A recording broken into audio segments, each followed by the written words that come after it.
রাসূল সাল্লাল্লাহু আলাইহি ওয়াসাল্লাম সফরে গিয়েছেন। সফরে দুজন সাহাবী আবু বকর ওমর রাদিয়াল্লাহু তাআলা আনহুমা একজন আরেকজন সাহাবীকে খাদেম হিসেবে বেতন দিয়ে নিয়েছেন যে আপনি আমাদের একটু খেদমত করবেন। একদিন ফজরের পরে একজন আরেকজনকে বলছেন, সকালে তো নাস্তা করা দরকার, আমাদের খাদেম ভাই কই?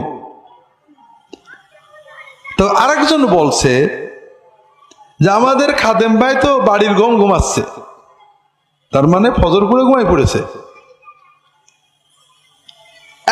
দ্বিতীয় দিনে তিনি শুনলেন, কথা বললেন না।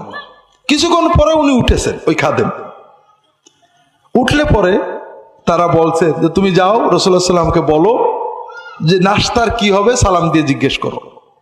তো গেছে, সালাম দিয়ে বলছে ইয়া রাসূলুল্লাহ অমুক অমুক আমাকে পাঠিয়েছেন, নাস্তার কি হবে?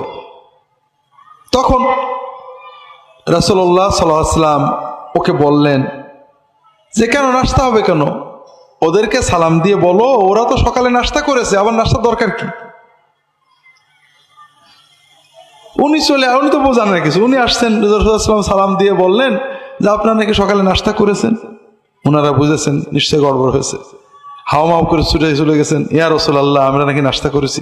বলে হ্যাঁ, তোমাদের ভাই যখন ঘুমিয়েছিল তোমরা ওর কাঁচা গোশত খেয়েছিলে, তোমাদের দাঁতের ফাঁকে এখনো গোশত লেগে রয়েছে। ইয়া রাসূলুল্লাহ আমাদের জন্য আল্লাহর কাছে মাফ চান। না, আমি মাফ চাইলে হবে না, ওর কাছে মাফ চাও, ও মাফ করলে হবে। আল্লাহু আকবার। স্বাভাবিকভাবে আয়েশা বলছেন রাদিয়াল্লাহু তাআলা আনহা, ইয়া রাসূলুল্লাহ হাসবুকা মিন সফিয়া কাযা ওয়া কাযা। ইয়া রাসূলুল্লাহ আপনার বিবি সফিয়া কত আর ভালো, তার তো এই দোষ আছে। সত্য দোষের কথা বললেন। আয়েশা রাদিয়াল্লাহু তাআলা আনহার এই কথা শুনে রাসূলুল্লাহ সাল্লাল্লাহু আলাইহি ওয়াসাল্লাম বললেন, ইয়া আয়েশা লাকাদ কুলতি কালিমাতান লাউ মুজিজাত বিমাইল বাহরি লামাজাজাতহু। আয়েশা তুমি এই যে একটা সত্য কথা বললে, সফিয়ার একটা সত্য দোষের কথা তুমি তার পিছনে বললে, এই কথাটার ভিতরে এত গুনাহ, এত পাপ, এত নোংরা, এত দুর্গন্ধ আছে যে এই কথাটাকে যদি সমুদ্রের পানিতে ফেলে দেওয়া হয় পুরো পানি নাপাক হয়ে যাবে। আর এক ঘটনায় রাসূলুল্লাহ সাল্লাল্লাহু আলাইহি ওয়াসাল্লাম সফরে যাচ্ছেন, সময় দেওয়া আছে, সাহাবীরা আসবে, সবাই একসাথে যাবেন। সবাই আসছে, একজন আরেকজনকে বলছে যে আমাদের অমুক ভাই কই গো? সে আবার উত্তর দিচ্ছে যে আমাদের অমুক ভাই তো সাজতে গুছতেই ফিঙে রাজা, কাপড় চোপড় রেডি হতেই দেরি হয়ে যায়। একটু মস্করা করে বলেছে। রাসূলুল্লাহ সাল্লাল্লাহু আলাইহি ওয়াসাল্লাম শুনেছেন, কিছু বলেননি। পরে যাত্রা শুরু হয়ে গেছে। কিছু দূরে যে মরুভূমির ভিতরে যেয়ে দেখেন যে একটা গাধা, বন্য গাধা মরে লাশটা পা উঁচু করে উল্টে, মরা লাশ, শুকনো পচা লাশ।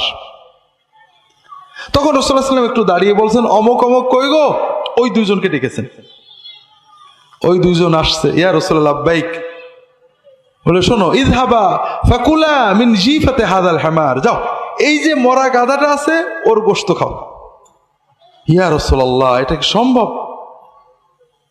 রাসূলুল্লাহ সাল্লাল্লাহু আলাইহি ওয়াসাল্লাম বললেন, ওই যে আসার আগে তোমাদের অনুপস্থিত ভাইয়ের ব্যাপারে যে সমালোচনা করছিলে, তার ব্যাপারে যে আপত্তিকর মন্তব্য করছিলে, ওইটাতে যে গুনাহ হয়েছে, যে নোংরামি হয়েছে, এই মরা গাধার গোশত খেলে তার চেয়ে কম নোংরামি হবে।